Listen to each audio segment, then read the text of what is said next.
Ya, Bismillahirrahmanirrahim. Assalamualaikum warahmatullahi wabarakatuh. Waalaikumsalam warahmatullahi Alhamdulillahirabbil wabarakatuh. alamin. Wassalatu wassalamu ala asrofil anbiya wal mursalin wa ala alihi washabbihi ajmain amma ba'd.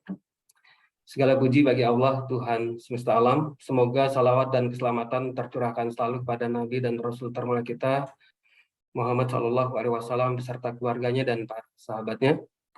Baik para jamaah sekalian, sebelumnya terima kasih banyak sudah bisa bergabung kembali bersama kita Badan Dakwah Islam PT Donggi Snoro LNG dalam kajian bulanan.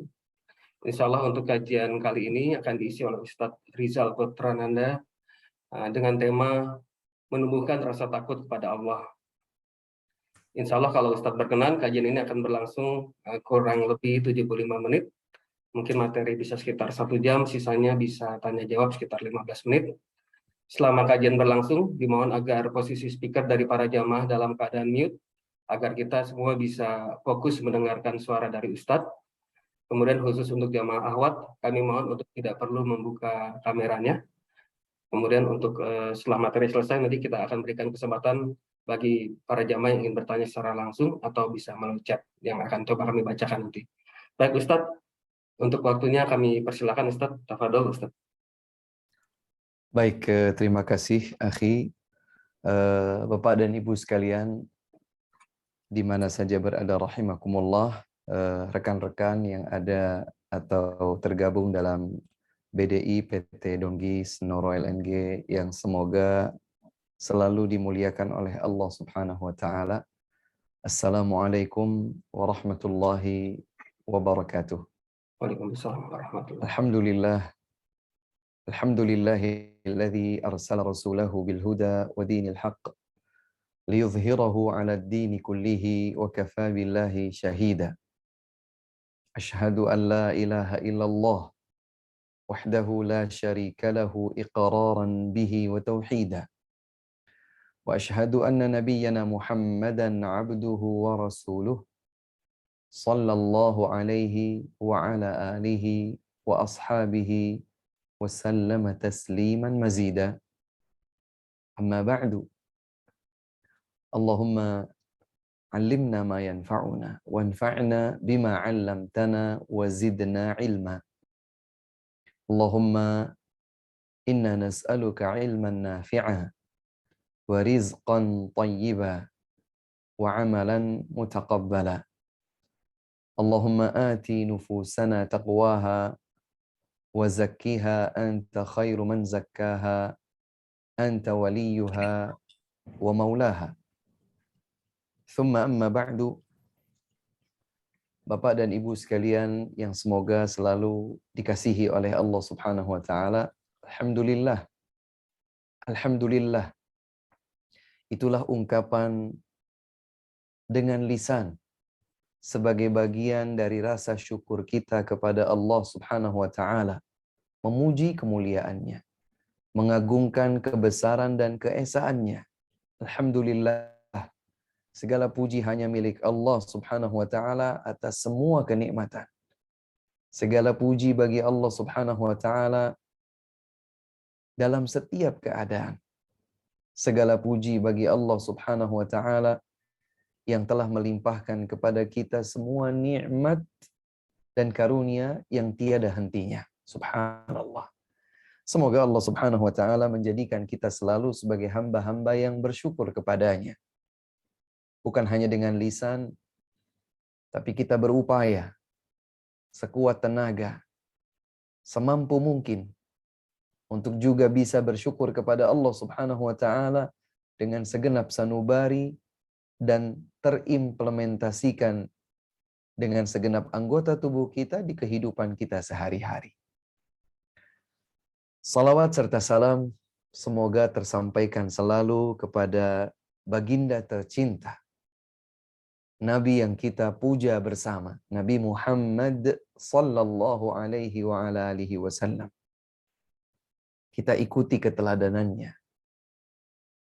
Kita junjung tinggi tuntunannya. Dan kita bertekad dengan segenap jiwa raga kita bahwa apapun yang dituntunkan di dalam agama Islam ditetapkan oleh Allah Subhanahu wa taala sebagai bagian dari agama ini dapat kita lakukan selaras dengan tuntunan beliau Nabi tercinta Nabi Muhammad sallallahu alaihi wa ala alihi wasallam. Itulah makna dari asyhadu an la ilaha illallah, tunduk patuh sepenuhnya kepada Allah Subhanahu wa taala, bertauhid, mengesahkan Allah dalam setiap bentuk ibadah, wa asyhadu anna Muhammadan abduhu wa rasuluh. Persaksian bahwa Nabi Muhammad sallallahu alaihi wasallam adalah utusan Allah, beliaulah yang membimbing kita dalam menjalankan agama agar apa yang kita lakukan benar dan kelak diterima di sisi Allah Subhanahu wa taala. Bapak dan Ibu sekalian jamaah yang dimuliakan Allah Subhanahu wa taala dimanapun berada rahimakumullah. Salah satu di antara bentuk ibadah yang ditetapkan di dalam tuntunan syariat Islam adalah ibadah-ibadah yang dilakukan di dalam hati. Perlu diingatkan terlebih dahulu bahwa keyakinan kita semua sebagai umat Nabi Muhammad sallallahu alaihi wa ala alihi wasallam adalah bahwa ibadah itu bukan hanya sebuah gerakan anggota badan, tetapi ibadah juga dilakukan dengan verbal. Sebagaimana ibadah juga ada di dalam aktivitas kalbu atau hati kita. Karenanya Ahlus Sunnah wal Jamaah yang berpegang teguh di atas tuntunan sunnah Rasulullah sallallahu alaihi wasallam dan selalu menjaga persatuan umat ini di atas kebenaran tuntunan sunnah itu, Ahlus Sunnah wal Jamaah meyakini bahwa ibadah itu adalah sebuah predikat, nama yang meliputi semua bentuk aktivitas penghambaan diri kepada Allah Subhanahu wa taala. Apakah dengan lisan, ataukah dengan anggota badan, atau bahkan yang ada di dalam hati, kalbu sanubari. Ahlus Sunnah wal Jamaah meyakini bahwa iman adalah qaulun bil lisan, ucapan dengan lisan. Wa'tiqadun bil janan, keyakinan dan semua aktivitas di dalam kalbu. Wa amalun bil arkan, dan amal yang dilakukan oleh segenap anggota badan. Maka kalau kita bicara tentang ibadah, bukan hanya yang bisa terlihat kasat mata saja, bahkan sesuatu yang tidak terlihat kasat mata itu juga menjadi ibadah. Salah satu di antaranya yang akan menjadi fokus pembahasan kita di kesempatan yang singkat siang hari ini adalah tentang rasa takut kepada Allah Subhanahu wa taala. Atau di dalam bahasa Arab yang kebetulan juga memang disebutkan di dalam ayat-ayat serta hadis-hadis adalah khauf. Kha berharakat fathah, kemudian waw berharakat sukun, kemudian fa, khauf, yang artinya takut. Takut yang menjadikan seseorang ciut, kecil, merasa perlu bergantung dan kembali kepada Allah Subhanahu wa taala, itu adalah bagian dari ibadah. Allah Subhanahu wa taala di dalam berbagai ayat Al-Qur'an, demikian pula Rasulullah sallallahu alaihi wa ala alihi wasallam dalam banyak hadis menjelaskan tentang urgensi rasa takut seorang hamba tunduk kepada Allah Subhanahu wa taala. Takut yang menjadikan dirinya bersimpuh kembali, tunduk, patuh kepada Allah Subhanahu wa taala disebut khauf. Di dalam sebuah ayat Allah Subhanahu wa taala berfirman, "Fala takhafuhum wa khafuni in kuntum mu'minin." Allah Subhanahu wa taala berfirman, janganlah kalian takut kepada mereka. Siapa mereka yang dimaksud? Syaitan dan para pengikutnya, baik dari kalangan jin ataupun manusia. Jangan takut kepada manusia, jangan takut kepada jin para pengikut syaitan. Wa khafuni, takutlah kalian kepadaku, kata Allah, in kuntum mu'minin, jika kalian benar-benar beriman. Subhanallah. Maka di dalam ayat 175 surat Ali Imran ini dinyatakan bahwa salah satu di antara indikator keimanan seorang hamba adalah takut kepada Allah. Takut kepada Allah. Apabila diingatkan kepada Allah, artinya bergetar takut. Takut yang menjadikannya tunduk.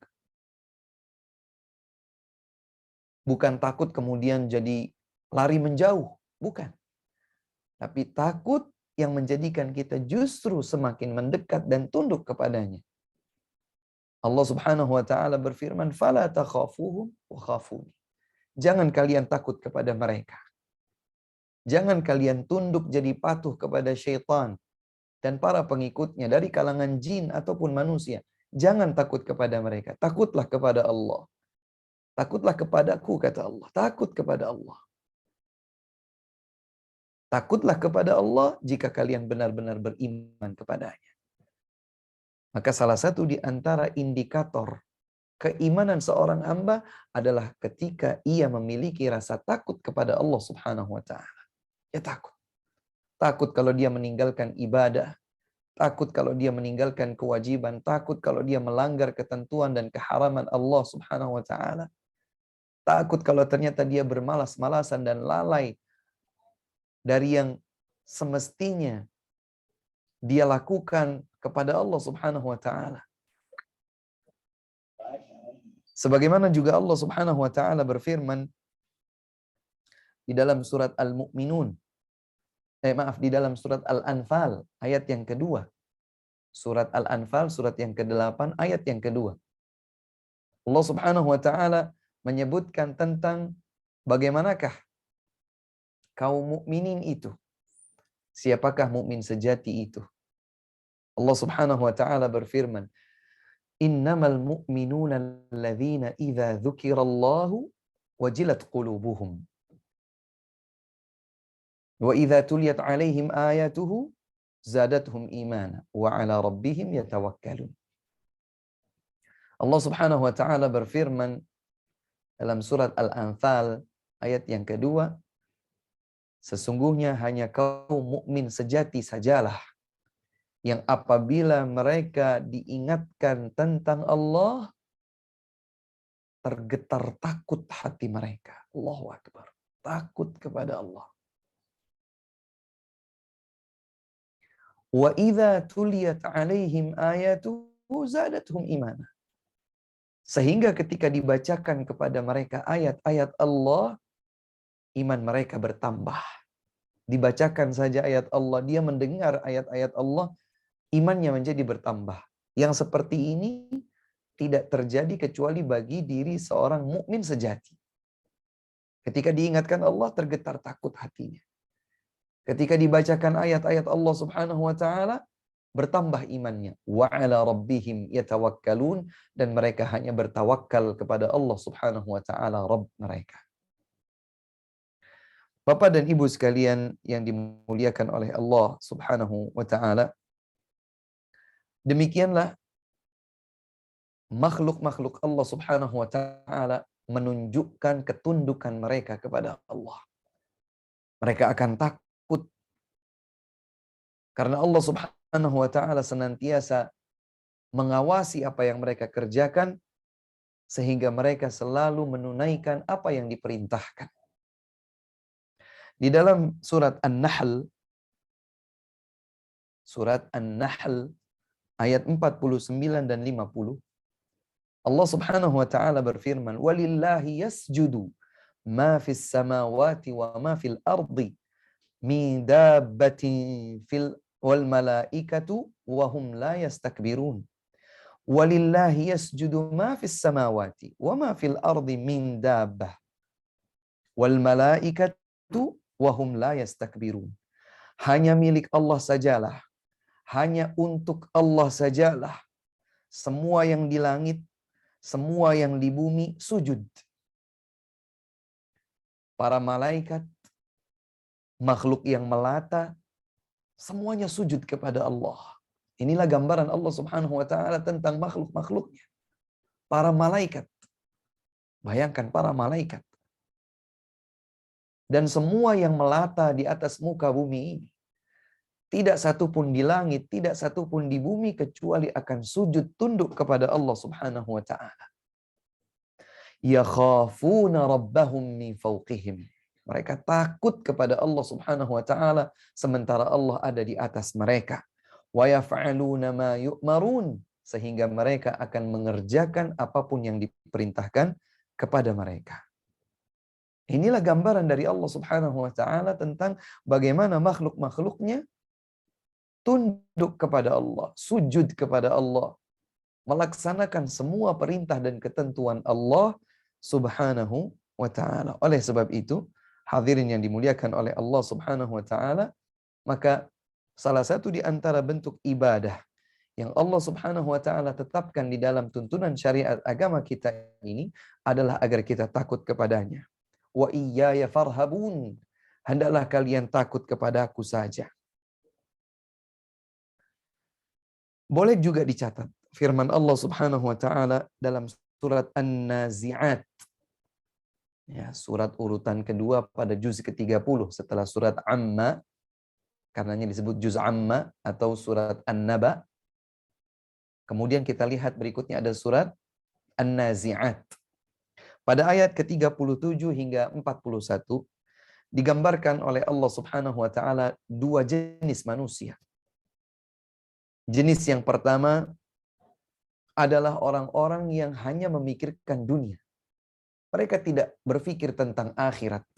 Atau kalaupun mereka berpikir, maka mereka acuh tak acuh saja. Sementara jenis yang kedua di antara manusia adalah orang-orang yang ingat akhirat, sehingga mereka mempersiapkan diri untuk hari pertemuan mereka di akhirat kepada Allah Subhanahu wa taala. Allah berfirman pada surat An-Nazi'at ayat 37 sampai 41. Fa'amma man tagha. Adapun orang yang melampaui batas, keterlaluan, kelewat dari garis yang semestinya. Wa atharal hayatad dunya. Dan mereka lebih mengedepankan kehidupan dunia. Mereka memprioritaskan kebahagiaan dunia. Fa innal jahima hiyal ma'wa. Karena kelalaiannya dengan dunia, dia lupa akhirat, maka sesungguhnya neraka jahim akan menjadi tempat kembalinya. Na'udzubillahi min dzalik. Allah Subhanahu wa taala ada orang yang acuh tak acuh terhadap kehidupan akhirat, dia kedepankan kehidupan dunia dan dia lampaui batas-batas ketentuan yang semestinya ia junjung tinggi. Orang seperti ini Allah nyatakan bahwa dia akan berada di tempat tinggalnya di neraka jahim. Semoga Allah lindungi kita semua dari itu. Kemudian Allah lanjutkan, wa amma man khafa maqama rabbih wa nahan nafsa 'anil hawa fa innal jannata hiyal ma'wa. Adapun orang-orang yang takut, hamba-hamba yang takut. Ini pembahasan kita ini. Bagaimana menumbuhkan rasa takut kepada Allah Subhanahu wa taala. Allah berfirman, adapun hamba-hamba yang takut terhadap kedudukan Rabb-nya sehingga ia meninggalkan hawa nafsunya. Dia cegah nafsunya dari ketergelinciran bisikan hawa. Fa innal jannata hiyal ma'wa, maka sesungguhnya surgalah yang akan menjadi tempat kembalinya. Allahu Akbar. Semoga Allah jadikan kita jenis yang kedua. Ya, karena takut kepada Allah Subhanahu wa taala, takut tentang kedudukan Allah Subhanahu wa taala di akhirat. Ada persidangan yang maha dahsyat. Ada keadilan yang tidak bisa ditipu atau dinegosiasi. Mungkin kita sekarang banyak terluput dari CCTV, pengawasan orang, penilaian para auditor. Mungkin ada yang terluput, ada yang bisa kita tutupi rapi.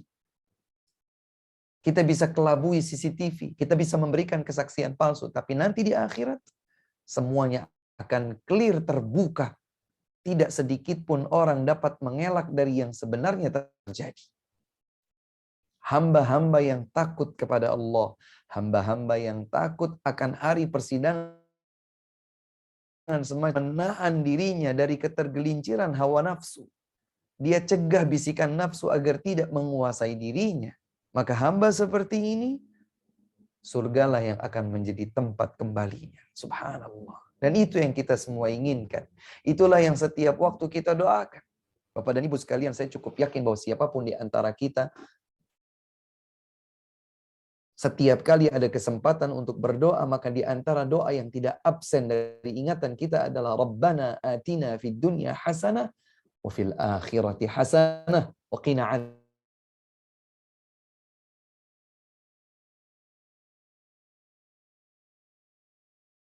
Aman, berkecukupan, memiliki keluarga yang harmonis, berbagai problem terselesaikan dengan jalan keluar terbaik, segala urusan menjadi mudah, rizki terbuka lapang, dan seterusnya. Kebaikan dunia, ya Allah anugerahkan untuk kami kebaikan di dunia. Apapun yang ada di dunia, minta kebaikan kepada Allah Subhanahu wa ta'ala. Tapi mereka tidak hanya minta dunia, mereka juga minta akhirat. Wa fil akhirati hasanah. Ya Allah anugerahkan untuk kami kebaikan di akhirat. Apa kebaikan di akhirat? Kemudahan dalam menjalankan setiap etap di akhirat. Dibangkitkan dari alam kubur. Digiring, dikumpulkan di padang mahsyar. Didekatkan matahari hanya sejauh 1 mil saja. Satu persatu diajak bicara oleh Allah Subhanahu wa ta'ala di depan persidangan. Meminta pertanggungjawaban, ditanya, ini nikmat untuk apa engkau lakukan, untuk apa engkau gunakan? Ini kemaksiatan, kenapa engkau terjatuh di dalamnya? Harta untuk apa kau pergunakan, dari mana kau dapatkan, dan seterusnya.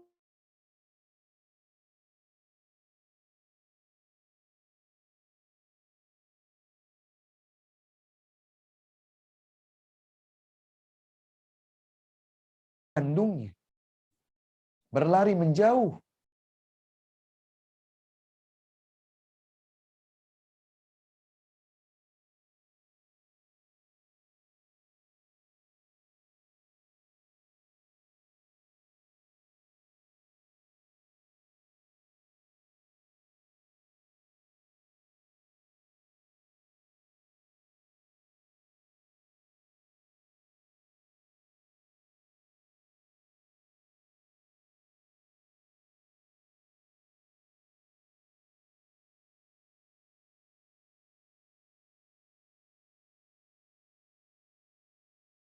Dan hartanya entah di jalan apa dia belanjakan.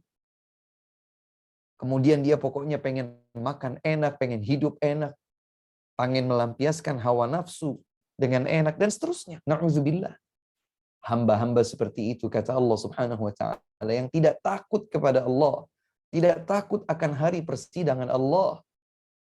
Dia selalu mengikuti bisikan hawa nafsunya. Yang seperti ini di akhirat nanti akan berada di neraka jahim sebagai tempat kembalinya. Adapun hamba-hamba yang takut kepada Allah, tunduk kepadanya, takut akan persidangan yang maha teliti. Dia takut kedudukan Allah Subhanahu wa ta'ala di hari kiamat nanti. Sehingga ia menjauh dari segala sesuatu yang membawanya jatuh, tergelincir di dalam hawa nafsu, syahwat, syubuhat. Dia takut kepada Allah Subhanahu wa ta'ala. Hamba yang seperti ini, yang memiliki rasa takut ini, kelak akan bertempat di dalam surga. Semoga kita semua termasuk di dalamnya. Digolongkan oleh Allah Subhanahu wa ta'ala sebagai hamba-hamba yang mendapatkan kenikmatan surga, masuk ke dalam surga tanpa hisab dan tanpa azab. Para pemirsa di mana saja berada rahimakumullah, Bapak dan Ibu sekalian, yang semoga dimuliakan oleh Allah Subhanahu wa taala, perlu diketahui bahwa takut kepada Allah Subhanahu wa taala menjadikan seseorang mencintai Allah. Karena dia takut, maka dia cinta kepada Allah. Karena dia takut kepada Allah Subhanahu wa taala, maka dia tunduk patuh, mengagungkan Allah Subhanahu wa taala. Bersimpuh menghinakan diri kepada Allah Subhanahu wa taala. Ya. Dan yang demikian ini menjadikan seorang hamba selalu dekat kepada Allah Subhanahu wa taala. Maka izinkan saya mengingatkan beberapa hal urgent sekaligus strategis, upaya-upaya dan langkah apa sajakah yang dapat menjadikan kita senantiasa takut kepada Allah Subhanahu wa taala. Apa sajakah yang menjadikan kita terhantar untuk takut kepada Allah? Bagaimanakah menumbuhkan rasa takut kepada Allah Subhanahu wa taala? Yang pertama, untuk menumbuhkan rasa takut kepada Allah Subhanahu wa taala adalah dengan cara berilmu. Dengan cara berilmu. Apa ilmu yang dimaksud? Ilmu yang dimaksud adalah ilmu agama. Maka kalau kita ingin menjadi hamba-hamba yang takut kepada Allah Subhanahu wa taala, maka hendaklah kita belajar ilmu agama. Yaitu ilmu yang diambil dari Al-Qur'an, ilmu yang diambil dari hadis Nabi sallallahu alaihi wasallam. Ilmu yang menjadikan kita lebih dekat kepada Allah Subhanahu wa taala. Ilmu yang membantu kita menjadi tuntunan panduan kita, membedakan mana yang hak, mana yang batil, mana yang dicintai oleh Allah Subhanahu wa taala dan mana yang tidak. Ilmu yang dapat menghantarkan kita dekat ke surga, sekaligus menjauhkan kita dari ancaman siksa neraka. Maka ilmu tersebut tidak lain adalah ilmu agama. Allah Subhanahu wa taala berfirman di dalam sebuah ayat, tepatnya pada surat Fatir. Tepatnya pada surat Fatir. Ayat ke-28. Allah Subhanahu wa taala berfirman, boleh dicatat dulu Bapak dan Ibu sekalian, dalam surat Fatir ayat 28, Allah Subhanahu wa taala menegaskan, innama yakhshallaha min ibadihil ulama. Sesungguhnya yang takut kepada Allah Subhanahu wa taala hanyalah mereka hamba-hamba yang dianugerahi ilmu agama. Subhanallah. Maka untuk menumbuhkan rasa takut kepada Allah Subhanahu wa taala, belajarlah ilmu agama. Ustaz, ilmu agama itu kita mulai dari mana? Dari mengenal Allah. Semakinlah mendekat kepada Allah dengan mengenal Allah. Kita kan biasa dengar ya, ada sebuah entah pepatah atau apa, tak kenal maka tak sayang. Tak sayang maka tak cinta. Kalau kita tidak kenal Allah, bagaimana kita akan cinta kepada Allah? Kalau kita tidak kenal Allah, lalu bagaimana kita bisa mengetahui apa yang dicintai Allah dan apa yang dibenci oleh Allah? Karena kita ingin dicintai oleh Allah, karena kita ingin dekat kepada Allah Subhanahu wa taala, maka hendaklah kita berilmu agama. Belajar mengenal Allah Subhanahu wa taala. Allah itu Maha mendengar, Allah itu Maha melihat, Allah Maha mengawasi. Allah Maha cepat siksa dan azabnya. Allah juga cepat kasih sayang dan ampunannya. Allah Subhanahu wa taala mengetahui secara detail terperinci apa yang ada di dalam benak pikiran kita, meski dalam sebuah fantasi ataupun yang disembunyikan di dalam dada dan sanubari. Allah tahu. Maka inilah yang dapat membuat kita takut kepada Allah Subhanahu wa taala. Maka berilmu agama menjadikan kita takut kepada Allah Subhanahu wa taala. Adapun ilmu yang apabila dipelajari flat datar saja tidak menjadikan dirinya semakin dekat kepada Allah Subhanahu wa taala, ya sekedar wawasan. Mungkin akan menjadikannya mendapatkan titel tertentu. Dengan titel itu barangkali dia dimuliakan dengan sebuah kedudukan, pekerjaan, dinilai dengan materi tertentu. Berbeda dengan ilmu agama yang menjadikan seorang hamba kalau melangkah, langkahnya benar. Kalau mengambil sikap, maka dia mengambil sikap yang tepat. Dirinya semakin lebih dekat kepada Allah Subhanahu wa taala. Dia sangat merindukan kecintaan dan kasih sayang Allah untuk dirinya. Maka di antara langkah strategis untuk menumbuhkan rasa takut kepada Allah Subhanahu wa taala adalah berilmu agama. Saya ingatkan kepada diri saya pribadi, saya ajak Bapak dan Ibu sekalian di mana saja berada yang mengikuti kebersamaan ini. Belajarlah ilmu agama. Tambahkan lagi, gali lagi.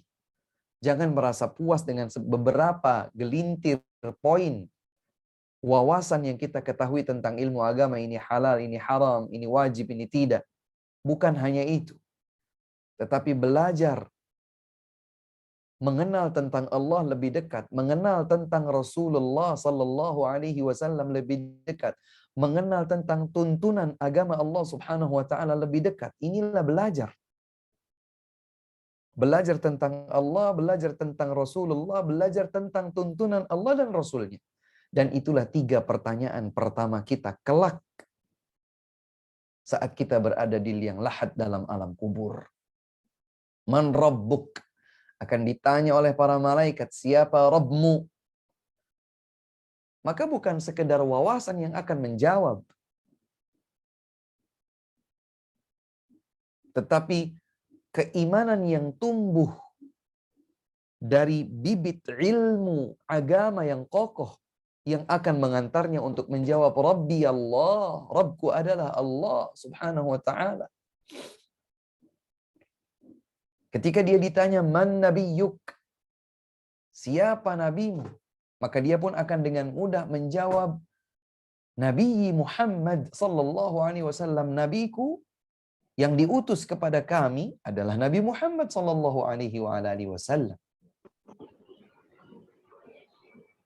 Adapun ketika ditanya agamamu, madinu, apa agamamu? Maka dia pun akan menjawab dinil Islam, agamaku adalah Islam. Keteguhan seperti ini tidak mungkin diraih kecuali oleh hamba-hamba Allah Subhanahu wa taala yang belajar ilmu agama dan mereka mengamalkan ilmu tersebut. Maka Bapak dan Ibu sekalian yang dimuliakan oleh Allah Subhanahu wa taala, ingatlah selalu di antara yang dapat menumbuhkan rasa takut kita kepada Allah Subhanahu wa taala, dan kita itu kalau takut kepada Allah, kita semakin mendekat kepada Allah. Takut kepada Allah, kita semakin cinta dan sayang kepada Allah. Takut kepada Allah, maka kita semakin menjalankan ketetapan hukum Allah Subhanahu wa taala. Bagaimana caranya? Berilmu agama. Belajar tentang Allah, belajar tentang Rasulullah sallallahu alaihi wasallam, belajar tentang tuntunan Allah dan Rasulnya dalam Al-Quran ataupun hadis. Ini yang pertama. Yang kedua adalah memperkokoh dan menajamkan iman.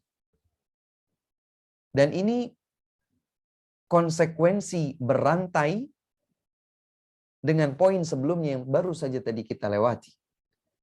Seseorang akan beriman kepada Allah Subhanahu wa taala apabila ia berilmu agama. Semakin baik ilmu agama yang dipelajarinya, semakin berkualitas ilmu agama dan dia mengamalkannya, maka ia semakin dapat menumbuh suburkan, menajam tinggikan keimanannya kepada Allah Subhanahu wa taala. Karena keimanan dapat menjadikan seorang hamba takut kepada Allah Subhanahu wa taala. Sebagaimana yang tadi sudah dibacakan. Ya. Firman Allah Subhanahu wa taala pada ayat kedua dari surat Al-Anfal, "Innamal mu'minun alladzina idza dzukirallah wajilat qulubuhum." Sesungguhnya hanya mukmin sejati sajalah, bukan mukmin jadi-jadian, bukan mukmin yang jauh dari standar kualitas. Hanya kaum mukmin sajalah yang apabila mereka diingatkan tentang Allah, disebut nama Allah, ittaqillah, takutlah engkau kepada Allah, bertakwalah engkau kepada Allah, maka langsung saat itu juga. Dia tidak harus menunggu loading, tapi langsung saat itu juga dia takut kepada Allah Subhanahu wa taala. Sebagaimana yang Allah firmankan tadi, "Fala takhafuhum wa khafuni in kuntum mu'minin." Jangan takut kepada yang lain, takutlah kepada aku, kata Allah, jika kalian benar-benar beriman. Maka dengan menegakkan makna-makna keimanan, dengan menumbuhkan, dengan menajamkan, mengasah, runcingkan keimanan kita kepada Allah Subhanahu wa taala, maka kita akan beriman, kita akan takut kepada Allah Subhanahu wa taala. Dan iman ini, Bapak dan Ibu sekalian yang dimuliakan Allah Subhanahu wa taala, berkaitan dengan hal pertama tadi, yaitu belajar ilmu agama. Jadi dengan belajar ilmu agama, kita akan beriman. Karenanya iman dan ilmu agama digandengkan oleh Allah Subhanahu wa taala dalam beberapa ayat. Di antaranya adalah dalam surat Al-Mujadilah ayat yang ke-11. Dalam surat Al-Mujadilah ayat ke-11. Allah Subhanahu wa taala berfirman, "Yarfa'illahu alladhina amanu minkum walladhina utul ilma darajat." Allah Subhanahu wa taala akan mengangkat kedudukan. Kedudukan siapa? Hamba yang beriman dan hamba yang belajar ilmu agama, dianugerahi ilmu agama, Allah akan angkat kedudukan kedua jenis orang ini. Allah akan angkat kedudukan mereka darajat. Sekian derajat. Berapa banyak? Hanya Allah yang Maha tahu. Semakin tinggi keimanannya kepada Allah, semakin kokoh ilmu agama yang dipelajarinya, maka dia akan semakin dimuliakan oleh Allah dan ditinggikan derajatnya. Yarfa', Allah akan angkat kedudukan mereka di dunia sebelum di akhirat. Karenanya, Bapak dan Ibu sekalian yang dimuliakan oleh Allah Subhanahu wa taala, maka di antara cara untuk menumbuhkan rasa takut kepada Allah Subhanahu wa taala adalah dengan beriman kepadanya. Innamal mu'minuna alladzina idza dzukirallah wajilat qulubuhum. Sesungguhnya hanya kaum mukminin sajalah yang apabila diingatkan tentang Allah, maka mereka itu hatinya tergetar takut. Kemudian bagaimana menumbuhkan rasa takut kepada Allah Subhanahu wa taala? Ingat kematian. Ingat kehidupan akhirat. Dengan mengingat kematian, yang bukan hanya kematian tetapi berkonsekuensi mengingat yang terjadi setelah kematian tersebut. Apa itu? Persidangan akhirat. Seseorang takut kepada Allah Subhanahu wa taala bila ia mengingat kematian. Karenanya Bapak dan Ibu sekalian yang dimuliakan oleh Allah Subhanahu wa taala, kita disyariatkan untuk berziarah kubur. Kenapa? Karena di antara hikmah utama dituntun dan disyariatkannya berziarah kubur adalah karena hal itu akan mengingatkan kita kepada akhirat. Di dalam sebuah hadis yang sahih, Rasulullah sallallahu alaihi wasallam bersabda, "Ala inni qad nahaitukum an ziyaratil qubur, ala fazuruha fa innaha tudzakkirul akhirah." Ketahuilah, sesungguhnya aku dahulu melarang kalian untuk mengunjungi atau berziarah kubur. Ketahuilah bahwa sekarang ini aku menetapkan kalian untuk berziarah kubur. Aku perintahkan kalian untuk berziarah kubur. Ala fazuruha. Berziarah kuburlah kalian. Fa innaha tudzakkirul akhirah. Karena berziarah kubur mengingatkan kita tentang akhirat. Coba kita perhatikan, kalau kita berziarah kubur, doa yang dituntunkan untuk kita baca adalah Assalamualaikum ya ahlad diyar minal muslimin wal mu'minin wa inna insyaallahu bikum lahiqun. Semoga keselamatan, kedamaian diberikan kepada kalian semua wahai penghuni kubur.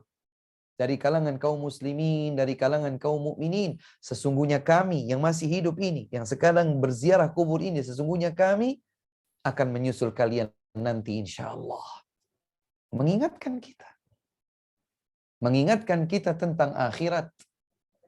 Mengingatkan kita tentang persidangan Allah subhanahu wa ta'ala. Dan alam kubur adalah satu etape di antara etape-etape berikutnya yang telah bersambung kepada perjalanan kehidupan akhirat. Karenanya seorang yang meninggal dunia telah tegak baginya hari kiamat kecil. Meskipun bukan kiamat besar yang mengguncangkan dunia, bumi, langit, semua ini akan hancur, pecah, terbelah, beterbangan, terbuncah, termuntahkan semua yang ada di dalam perut bumi. Bahkan Allah Subhanahu wa taala menggambarkan, dan kami akan gantikan bumi yang sekarang kalian tahu menjadi bumi yang lain. Itu adalah kiamat besar. Adapun seorang yang baru meninggal dunia, maka telah tegak kiamat kecilnya, belum kiamat besarnya. Karena kematian itu adalah etape pertama dari bagian panjang perjalanan negeri akhirat. Ustadz, kalau saya ingat kematian, kalau saya ingat akhirat, apakah pasti saya takut kepada Allah? Pasti. Karena orang yang ingat akhirat, ingat kematian, dia akan berhitung diri.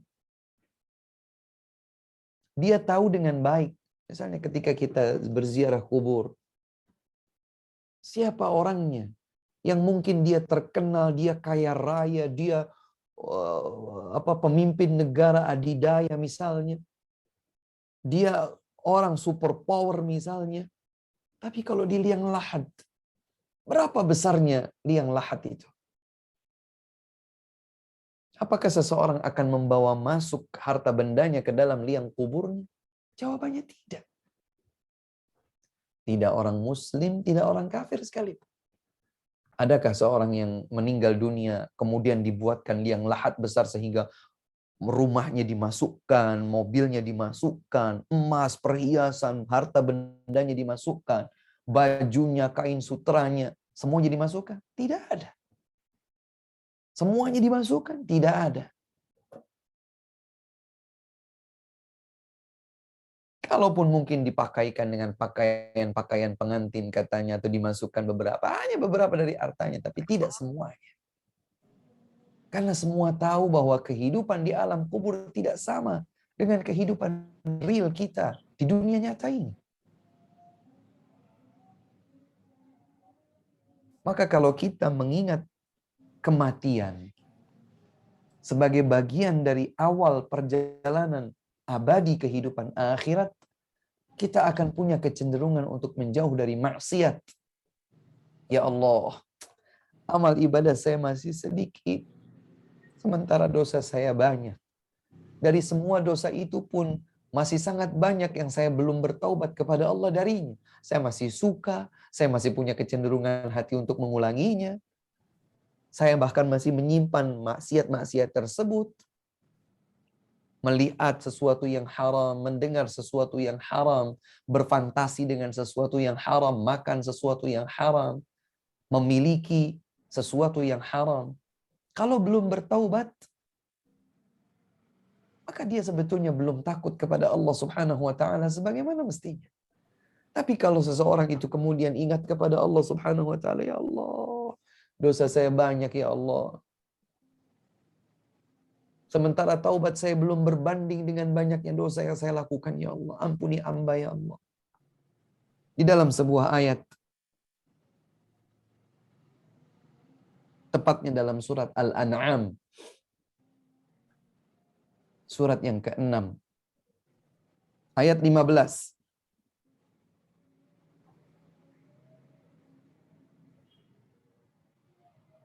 Ayat ke-13, maaf. Ayat ke-13. Allah Subhanahu wa taala berfirman, "Qul inni akhafu in 'asaitu rabbi adzab yaumin 'adzim." Katakan wahai Muhammad, sesungguhnya aku takut kalau aku bermaksiat, aku takut ada ancaman siksa azab Allah Subhanahu wa taala di hari yang maha agung, itulah hari kiamat. Perlu kiranya kita untuk selalu mengingat ya, hari kiamat yang maha dahsyat. Persidangan Allah Subhanahu wa taala yang berat. Maha teliti. Tidak sedikit pun yang terluput atau terlewat. Baca ayat ini. Firman Allah Subhanahu wa taala di dalam surat Al-An'am ayat 15, surat Az-Zumar ayat 13. Ada surat Al-An'am ayat 15. Surat Az-Zumar ayat 13 dengan redaksi yang sama. Qul inni akhafu in asaitu rabbi adzab yaumin 'adzim, dalam dua ayat yang berbeda. Surat Al-An'am ayat 15, benar ya, ayat 15. Surat Az-Zumar ayat 13. Mohon maaf kalau tadi ada yang keliru mencatat karena kesilapan lisan saya. Surat Al-An'am ayat 15 dan surat Az-Zumar ayat 13 dengan redaksi ayat yang sama. Qul inni akhafu in asaitu rabbi adzab yaumin 'adzim. Katakan wahai Muhammad, sesungguhnya aku takut. Aku takut jika aku bermaksiat akan ada azab Allah Subhanahu wa taala yang menantiku di hari yang maha dahsyat dan besar itu. Bapak dan Ibu sekalian yang dimuliakan Allah Subhanahu wa taala. Tidak sulit membayangkan ketakutan kita kepada Allah di hari kiamat. Ini saja di kehidupan kita sehari-hari. Kenapa seseorang itu kalau ingin melakukan satu kekeliruan, kemudian dia tersadar ada yang mengawasi, maka dia tidak jadi. Dia lihat, oh ada CCTV yang lihat saya. Kalau ada CCTV, maka dia jadi baik. Dia tidak jadi melakukan keburukan. Atau kalau seandainya tidak ada CCTV, ada orang yang mengawasi, menjaga. Bosnya, ya, direkturnya, PJ-nya, pimpinannya, melihat, melakukan supervisi, mengaudit. Ada ketakutan. Kenapa kemudian seseorang sampai berani memanipulasi data? Karena kalau data itu apa adanya, yang buruk tidak dimanipulasi agar jadi baik, maka dia akan hancur dengan keburukannya itu. Kenapa dia dari melakukan keburukan berusaha untuk memanipulasi data menjadi baik? Karena dia takut resiko dari perbuatan buruknya. Rasa takut itu ada. Dan perbuatannya menunjukkan bahwa sejatinya dia takut. Kalau dia tidak takut, tidak mungkin dia lakukan manipulasi data. Kalau dia tidak takut, mana mungkin dia akan, jangan-jangan ada CCTV melihat saya. Atau bos, ada bos nggak? Tidak. Kalau dia memang dengan kesalahannya tidak takut, dia masa bodoh dengan penilaian atasan. Kan tidak. Ternyata kita sama-sama tahu bahwa terhadap pimpinan kita ada rasa takut yang lebih dibandingkan kalau kita sesama rekan sejawat saja.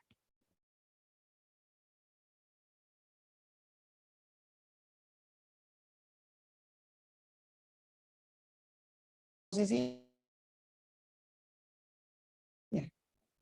Demikianlah di kehidupan akhirat. Allah Subhanahu wa taala yang ciptakan kita.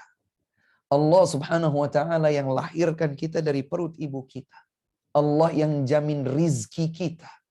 Allah Subhanahu wa taala yang melimpahkan begitu banyak kenikmatan kepada kita. Siapa yang sembuhkan sakit kita? Allah.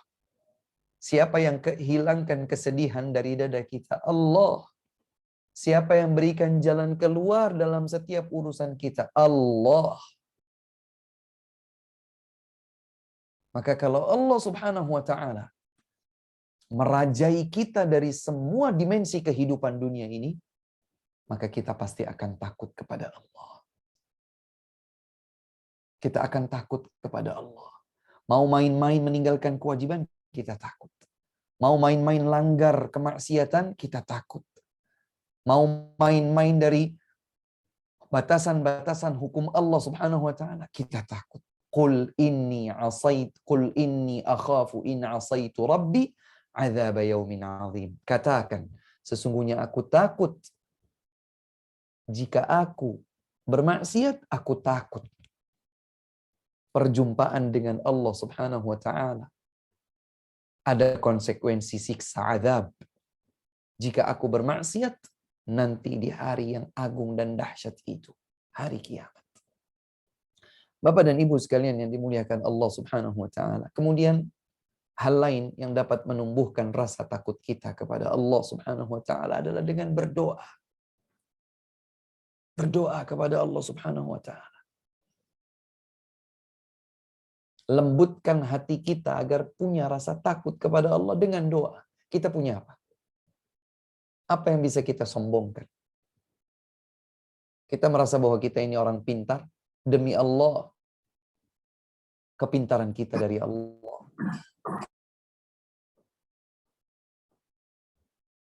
Seandainya Allah Subhanahu wa taala mengambil nikmat kepintaran itu, kita sudah tidak lagi memiliki apa-apa yang bisa kita banggakan. Kesehatan, kedudukan, ketenaran sosial, materi, kekayaan, apa yang kita punya. Jika Allah Subhanahu wa taala menghendaki sekejap mata saja, semua itu akan hilang, hancur, binasa. Itulah yang terjadi pada Firaun. Itulah yang terjadi pada Qarun. Itulah yang terjadi pada kaum Thamud, kaum 'Ad. Itulah yang terjadi pada kaum Sodom. Itulah yang terjadi pada mereka yang Allah abadikan kisahnya di dalam Al-Quran. Karena mereka tidak takut kepada Allah Subhanahu wa taala, maka mereka menjadi hamba yang hancur. Maka berdoa kepada Allah. Berdoalah kepada Allah Subhanahu wa taala agar kita diberikan rasa takut menghadapi persidangan yang berat. Takut kepada Allah yang menjadikan kita tunduk hanya kepadanya. Suatu ketika Abu Bakar As-Siddiq radhiyallahu taala anhu datang menjumpai Rasulullah sallallahu alaihi wasallam dan berkata kepada Nabi, "Wahai Rasulullah, ajarkan aku sebuah doa. Ajarkan aku sebuah doa." Maka Rasulullah sallallahu alaihi wasallam, manusia terbaik, bahkan nabi terbaik, mengajarkan kepada manusia terbaik setelah seluruh para nabi dan rasul, yaitu Abu Bakar As-Siddiq radhiyallahu taala anhu. Abu Bakar datang menjumpai Nabi sallallahu alaihi wasallam. Beliau minta diajarkan sebuah doa. Boleh dicatat dengan baik. Doa apa yang diajarkan oleh Nabi sallallahu alaihi wasallam kepada Abu Bakar As-Siddiq radhiyallahu anhu. Allahumma inni zalamtu nafsi zulman katsira wa la yaghfiru adh-dhunuba illa ant faghfir li maghfiratan min 'indika warhamni innaka antal ghafurur rahim. Wahai Abu Bakar, bacalah doa ini. Ya Allah, sesungguhnya aku telah menzalimi diriku dengan banyak kezaliman. Dan sungguh tidak ada yang dapat mengampuni dosa kecuali Engkau, ya Allah. Ampuni dosaku, ya Allah. Ampuni dosaku dengan ampunan dari sisimu. Dan sayangi aku. Sesungguhnya engkau adalah Maha Pengampun lagi Maha Penyayang. Subhanallah. Inilah doa yang diajarkan oleh Nabi SAW kepada Abu Bakar. Abu Bakar, siapa Abu Bakar? Abu Bakar As-Siddiq radhiyallahu anhu yang Nabi katakan Abu Bakar di surga. Yang ketika Abu Bakar pamit ingin masuk ke dalam rumah Nabi alaihi salatu wassalam, maka sebelum dibukakan pintu, Nabi berpesan kepada yang akan membukakan, yaitu Abu Musa al-Ash'ari, buka. Tidak tahu siapa yang mengetuk pintu itu. Buka dan kabarkan kepadanya dialah penghuni surga. Nabi SAW tidak bicara dari hawa nafsu. Nabi SAW menyampaikan wahyu dari Allah Subhanahu wa taala. Begitu pintu dibuka, siapa yang pamit ingin masuk menemui Nabi, ternyata beliau adalah Abu Bakar As-Siddiq radhiyallahu anhu, telah dikabarkan oleh Nabi bahwa dia penghuni surga. Tapi Nabi ajarkan untuk Abu Bakar doa agar dia takut kepada dosa. Agar dia meminta kasih sayang. Ya Allah, sesungguhnya aku menzalimi diriku dengan banyak kezaliman. Tidak ada yang mampu mengampuni dosa kecuali Engkau, ya Allah.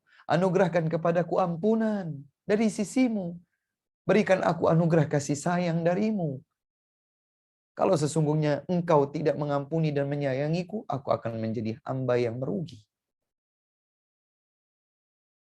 Kemudian yang terakhir, Bapak dan Ibu sekalian, ya karena keterbatasan waktu. Terakhir, yang dapat menumbuhkan rasa takut kita kepada Allah Subhanahu wa ta'ala adalah mengingat bahwa Allah Subhanahu wa ta'ala maha mampu untuk mencabut nikmat. Mengingat bahwa Allah Subhanahu wa ta'ala maha mampu untuk mencabut nikmat. Dan mengingat bahwa Allah Subhanahu wa ta'ala maha dahsyat azabnya. Ingat-ingat terus. Ingat itu. Dalam gambaran kehidupan kita di dunia ini, kita tahu bahwa dunia ini berputar seiring waktu. Tapi tahukah kita, satu hari di kehidupan akhirat seperti 1000 tahun hitungan kita di dunia. 1000 tahun yang kita tidak bisa membayangkan bahwa kita berusia seperti itu. Jangankan 1000 tahun. 100 tahun saja kita sulit membayangkan. Belum tentu kita sampai 60, belum tentu kita sampai 70, apalagi kita sampai 90, 100, belum tentu. Tahukah kita? Allah Subhanahu wa ta'ala mengingatkan kepada kita bahwa satu hari di kehidupan akhirat seperti 1000 tahun hitungan di dunia. Ka'alfi sanatim mimma ta'uddun. Seperti 1000 tahun yang kalian hitung di dunia ini. Subhanallah. Maka kalaulah kita itu merasa kok susah sekali Ustaz mau jadi orang saleh, ini enggak boleh, itu haram, ini dosa. Al-Quran melarang, Nabi melarang, kok susah sekali? Iya, inilah ujian kita. Sebentar saja, tidak lama. 60 tahun, 70 tahun, kita bersabar. Karena kita yakin ada hari kiamat yang telah kita imani. Dan di hari kiamat adalah hari pembalasan. Kita takut nikmat kita dicabut gara-gara kemaksiatan. Kita takut ada ancaman dosa dan siksa yang kelak menanti kita di akhirat. Bapak dan Ibu sekalian yang dimuliakan oleh Allah Subhanahu wa ta'ala. Suatu ketika Uthman ibn Affan radhiyallahu ta'ala anhu sedang duduk di bagian teduh bayang-bayang satu bangunan tinggi. Tentu kalau ada satu bangunan yang tinggi terkena sinar matahari, maka akan muncul bayang-bayang dan disitulah tempat jadi teduh. Uthman duduk di bagian teduh tersebut. Ternyata Umar bin Khattab radhiyallahu anhu lewat dan menegur beliau, menegur Uthman dengan memberikan salam. Ternyata Uthman tidak menjawab salamnya. Acuh dengan lewat atau datangnya Umar. Maka Umar bin Khattab radhiyallahu taala anhu mendatangi Abu Bakar As-Siddiq radhiyallahu anhu yang waktu itu jadi khalifah. Berarti Rasulullah SAW sudah wafat. Abu Bakar yang jadi khalifah. Umar mendapati Uthman tidak menjawab salamnya, tidak menyambut kedatangannya. Umar mengadu kepada Abu Bakar. Wahai Abu Bakar, apa pendapat engkau? Uthman, aku datangi ia, aku tegur dengan salam, tapi ia tidak menjawab salamku. Abu Bakar As-Siddiq radhiyallahu anhu wa anis sahabati ajma'in yang mendapat kabar tentang hal itu tidak langsung menjustifikasi Uthman. Di cross check. Diajaklah Umar ibn Khattab radhiyallahu anhu bersama untuk mendatangi Uthman. Maka mereka pun bertiga, orang terbaik secara ranking. Khalifah pertama Abu Bakar, khalifah kedua Umar, khalifah ketiga Uthman. Al-Khulafa'ur Rashidun yang ditutup dengan Ali bin Abi Thalib radhiyallahu taala anhu. Maka Abu Bakar bertanya kepada Uthman, wahai Uthman, apa penjelasanmu ketika saudaramu Umar bin Khattab radhiyallahu taala anhu datang memberikan salam kepadamu dan engkau mengacuhkannya? Maka Uthman berkata, wahai Umar, demi Allah, aku tidak menyadari kedatangan siapapun apalagi sampai mengucapkan salam. Maka kata Abu Bakar melihat kejujuran jawaban Uthman, Abu Bakar berkata, Uthman telah benar, jujur Uthman. Maka kemudian Abu Bakar bertanya, mungkin kau sedang memikirkan sesuatu. Kata Uthman, iya. Aku merasa bahwa Nabi SAW telah pergi meninggalkan kita, meninggal dunia, wafat. Alaihi salatu wassalam. Sementara ada satu hal yang menurutku aku belum tanyakan. Apa itu? Bagaimana keselamatanku di dunia sebelum nanti di akhirat. Kemudian Abu Bakar memahami apa maksud pertanyaan Uthman. Abu Bakar berkata, menjawab, aku sudah pernah menanyakan apa yang engkau sekarang sedang pikirkan itu. Dahulu aku tanya serupa kepada Nabi SAW. Wahai Rasulullah, apa kunci keselamatan bagiku di kehidupan dunia ini sebelum di akhirat nanti? Maka Rasulullah SAW menjawab, barang siapa yang mengambil sesuatu ini dulu pernah aku tawarkan kepada pamanku Abu Talib, yaitu kalimat la ilaha illallah, namun ia mencampakkannya.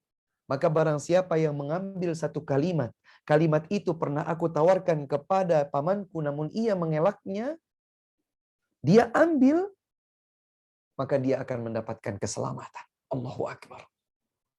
Kita ingin menjadi orang tersebut yang mengambil kalimat tauhid, pengesaan, ikrar, keesaan Allah Subhanahu wa taala untuk bisa mendapatkan keselamatan. Agar kita bisa senantiasa tunduk takut kepada Allah Subhanahu wa taala terhadap hak-haknya. Kita takut nikmat kita dicabut. Kita takut ada ancaman siksa yang menyapa kita. Inilah beberapa langkah strategis yang bisa kita lakukan untuk menumbuhkan rasa takut kepada Allah Subhanahu wa taala. Wallahu taala a'lamu bis-shawab wa akhiru da'wana alhamdulillahi rabbil alamin. Sebelum ditutup dengan kafaratul majlis, bila ada pertanyaan kami persilakan. Baik, Ustaz, jazakallahu khair. Bapak Ibu, kalau ada yang mau bertanya langsung dipersilahkan. Saya coba bacakan pertanyaan yang dari chat dulu, Ustaz, sambil menunggu. Silakan. Bismillah. Ustadz, izin bertanya, bagaimana jika kita punya rasa takut selain kepada Allah, misalnya takut kepada pemimpin, takut kepada binatang buas, takut kepada orang jahat, apakah itu termasuk menyekutukan Allah? Barakallahu fikum, Masya Allah. Ini pertanyaan yang sangat menarik dan memang kami tidak menjelaskan hal ini karena ini akan berkaitan banyak dengan prinsip keyakinan atau akidah. Rasa takut secara umum dilihat dari sudut pandang objeknya, kepada siapa rasa takut ini tertuju, maka secara umum terbagi menjadi dua. Yaitu rasa takut yang menjadikan seseorang itu tunduk, mengagungkan, memuliakan, mengkultuskan. Maka ini hanya tertuju kepada Allah Subhanahu wa taala semata. Inilah takut yang merupakan ibadah.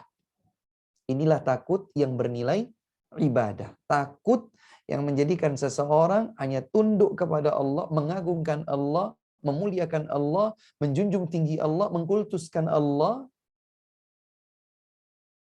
hanya satu-satunya kepada Allah Subhanahu wa taala. Takut bernilai ibadah. Yang apabila seseorang itu terganggu rasa takut dalam ini, maka bisa jadi terkurang rasa takutnya, beralih kepada yang lain, maka dia terjatuh di dalam kesyirikan. Sementara yang kedua adalah khaufu tabi'ah, takut yang manusiawi, takut kepada ular yang siap mematuk. Dan dia adalah ular yang berbisa jenisnya. Takut kerugian, orang berdagang takut rugi, wajar. Maka ini adalah sesuatu yang dibenarkan, yang jika seseorang mengalaminya tidak sampai berdosa, apalagi terjatuh dalam kesyirikan, tidak. Takut kalau dia melakukan kekeliruan, maka kekeliruan itu akan berdampak buruk pada dirinya. Kerjaannya dilalaikan, nggak dikerjakan dengan beres. Dia takut dimarahin bosnya, wajar. Tapi kalau takut kepada bos yang kemudian sampai menunduk-nunduk, ya sampai mengemis-ngemis, sampai mengagungkan, mengultuskan, apapun yang diucapkan bos, salah, benar, pokoknya semua dia kerjakan. Nah, ini yang tidak benar. Tapi kalau takut ular berbisa, takut binatang buas, takut masuk angin kalau tidak pakai jaket saat mengendarai motor, takut naik mobil kalau diketahui mobil itu remnya blong, ini takut yang wajar. Tidak sampai merusak tauhidnya atau menjatuhkannya di dalam nilai kesyirikan. Wallahu ta'ala a'lam. Baik Ustaz. Yang berikutnya Ustaz, apakah tidak bermaksiat karena takut neraka adalah bentuk takut kepada makhluk atau kepada Allah Ustaz? Baik. Ketika seseorang, Masya Allah ya, pertanyaannya baik sekali ini. Ketika seseorang meninggalkan kemaksiatan bukan karena takutnya kepada Allah, tentu berbeda dengan seseorang yang meninggalkan kemaksiatan karena takut kepada Allah. Saya coba buat sebuah contoh untuk membandingkan. Seseorang sudah di hadapan zina, misalnya. Di hadapannya ada seorang wanita yang siap dizinahinya. Kemudian dia takut. Kenapa dia takut?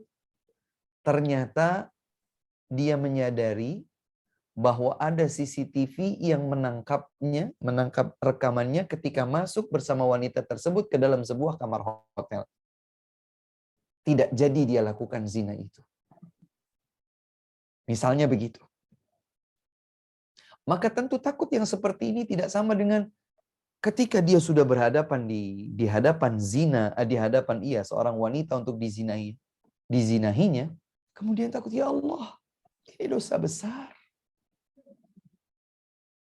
Ini berkonsekuensi serius. Ini perbuatan yang akan menyeret saya kepada kekejian dan kebencian Allah Subhanahu wa taala. Tidak. Aku tidak jadi melakukannya. Orang yang meninggalkan perbuatan maksiat karena Allah, maka dia akan mendapatkan pahala yang besar, bahkan dia akan mendapatkan naungan dari Allah Subhanahu wa taala di hari kiamat kelak. Sebagaimana yang Allah sebutkan dalam hadis yang sahih, diriwayatkan oleh Bukhari, Muslim, dari Abu Hurairah radhiyallahu anhu, ketika Nabi menyebutkan 7 golongan manusia yang kelak akan mendapatkan naungan nanti di hari kiamat. Salah satu di antaranya adalah rajulun da'athum ra'atun dhatu mansibin wa jamalin faqala inni akhafullah. Satu dari 7 golongan tersebut yang akan mendapatkan naungan dari Allah Subhanahu wa taala pada hari kiamat adalah seseorang yang dirayu, yang digoda oleh wanita, bukan hanya cantik tapi dia punya kedudukan, dia punya macam-macam. Digoda, perempuannya yang menggoda. Perempuannya cantik, perempuannya Masya Allah, dan seterusnya. digoda. Tapi kemudian dia berkata, tidak, saya tidak mau. Saya takut kepada Allah. Maka ini sebuah rasa takut yang spektakuler yang akan mendapatkan balasan indah besar di sisi Allah Subhanahu wa taala. Karena itu, jangan kita tinggalkan kemaksiatan hanya karena takut CCTV atau takut sebuah persidangan, takut mencuri karena tidak mau disidang. Takut korupsi hanya karena tidak mau malu diketahui orang misalnya gitu. Tapi apakah dia berpahala? Kalaulah dia berpahala, dia meninggalkan maksiat, dia tidak tercatat dosa, dia tinggalkan maksiat, tapi tentu kadar pahala orang yang meninggalkan maksiat karena orang lain tidak sama seperti seorang yang meninggalkan maksiat karena takut kepada Allah Subhanahu wa taala. Demikian wallahu taala alam. Baik Ustaz.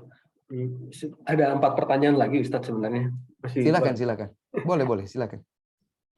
Bismillah. Ustadz, apakah ada doa khusus agar kita selalu memiliki rasa takut kepada Allah? Wallahu ta'ala a'lam. Yang diantara yang kami ingat bahwa itu menjadi bagian dari rasa takut adalah doa Allahumma inni a'udzubika min ilmin la yanfa' wa min qalbin la yakhsha' wa min nafsin la tashba' wa min da'watin la yustajabu laha. Doanya, ya Allah, aku berlindung diri kepada Engkau dari ilmu yang tidak bermanfaat. Kemudian yang kedua, yang berkaitan dengan pembahasan kita, aku berlindung diri kepada Engkau dari kalbu yang tidak tunduk, tidak takut, tidak khusyuk, tidak tunduk kepada Allah Subhanahu wa taala. Aku berlindung diri kepada Engkau dari kalbu yang tidak tunduk, ya Allah. Dari jiwa yang tidak pernah puas, tidak pernah kenyang, dan dari doa yang tidak dikabulkan. Nah, ini barangkali bisa kita panjatkan kepada Allah Subhanahu wa taala agar kita dilindungi oleh Allah Subhanahu wa taala dari berbagai keburukan, termasuk meminta agar kita memiliki rasa takut kepada Allah Subhanahu wa taala. Demikian wallahu taala alam. Baik Ustaz. Yang berikutnya, Assalamualaikum Ustaz. Bagaimana caranya menyeimbangkan antara rasa khauf ini dengan rasa berharap kepada Allah, karena seringnya merasa berat sebelah Ustaz.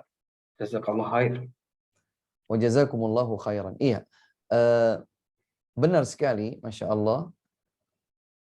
Rasa takut hendaklah seimbang dengan rasa harap. Dan ini tentu butuh pembahasan tersendiri ya. Tapi setidaknya coba kami syaratkan.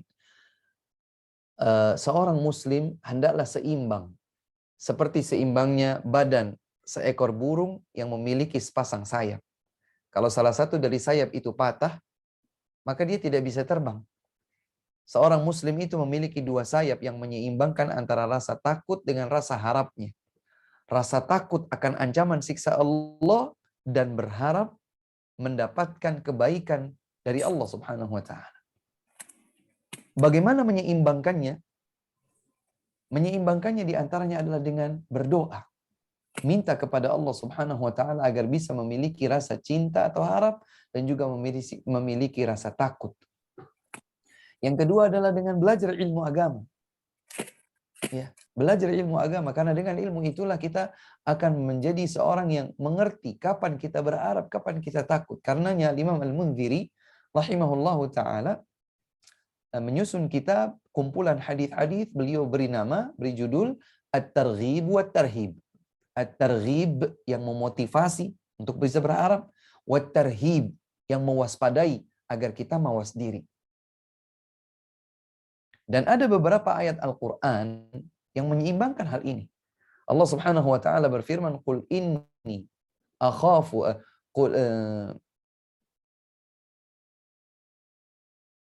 Allah Subhanahu wa taala berfirman menyatakan, "In i'lamu annallaha syadidul iqab wa annahu huwal ghafurur rahim."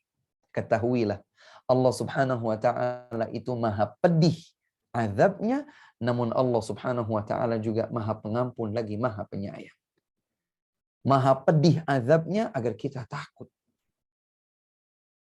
Mengetahui bahwa Allah maha pedih azabnya agar kita takut.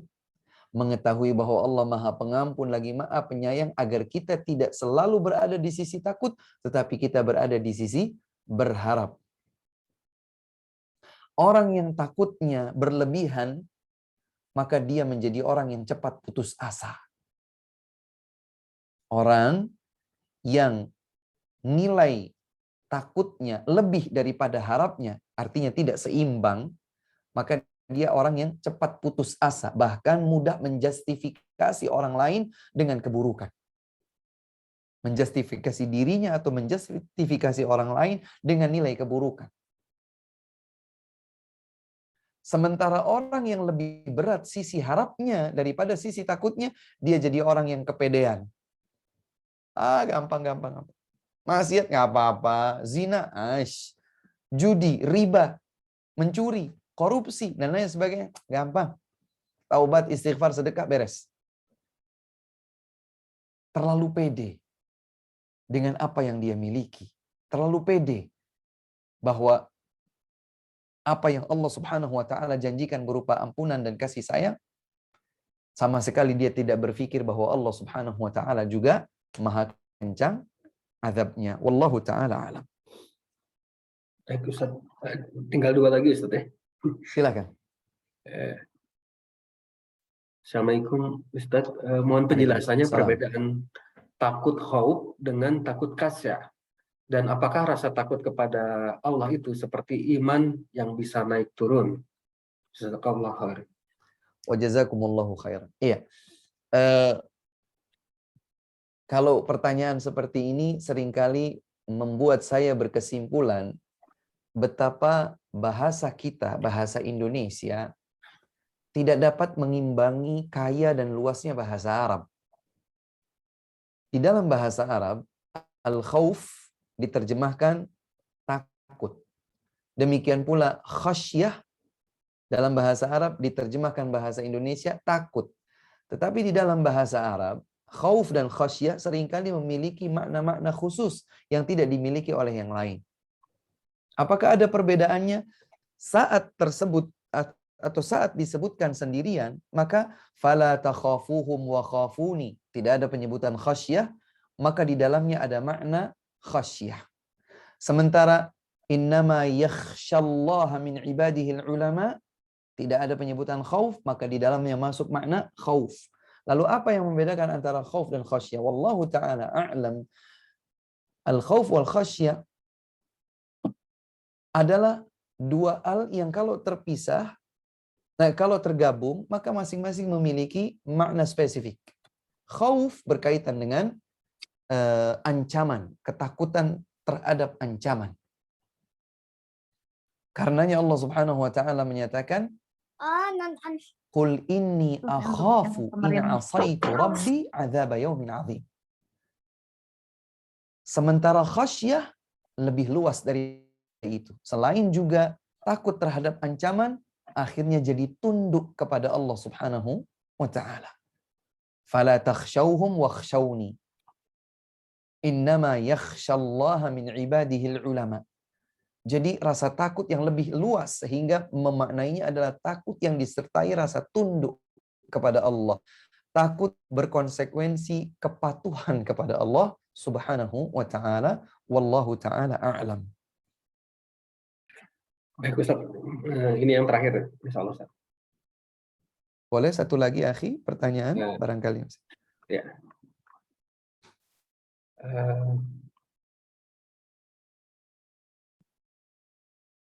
Bagaimana agar kita memiliki akhlak yang baik? Karena saya pernah membaca bahwa akhlak adalah bentuk dari ilmu yang bermanfaat. Apakah akhlak yang buruk itu karena rasa takut kita yang kurang kepada Allah? Masya Allah, barakallahu fikum. Ini sudah pertanyaan yang implementatif ya. Benar sekali bahwa ketika seseorang itu menjunjung tinggi tuntunan agama Allah Subhanahu wa taala, berawal dari tauhid, tauhidnya itu baik ya, akidahnya lurus, keyakinannya kepada Allah Subhanahu wa taala benar, maka pasti dia akan takut kepada Allah. Dan implementasi dari rasa takut kepada Allah Subhanahu wa taala, dia jalankan seluruh tuntunan agama dan itulah yang akan membuatnya berakhlak mulia. Ketika seseorang tidak berakhlak mulia, maka pada saat akhlak tidak mulia itu dilakukannya, saat itulah rasa takutnya kepada Allah berkurang. Sekadar dengan kemaksiatan yang dilakukannya, saat itu dia sedang tidak takut kepada Allah Subhanahu wa taala. Sekadar dengan akhlak buruk yang dilakukannya, maka pada saat itu rasa takutnya kepada Allah Subhanahu wa taala berkurang atau keimanannya kepada Allah Subhanahu wa taala berkurang. Ya. Sebagaimana sabda Nabi sallallahu alaihi wasallam, la yazni zani hina yazni wa huwa mu'min. Tidaklah seorang yang berzina pada saat dia berzina sedang dalam keadaan iman. Maksudnya sedang dalam keimanan yang utuh, tidak.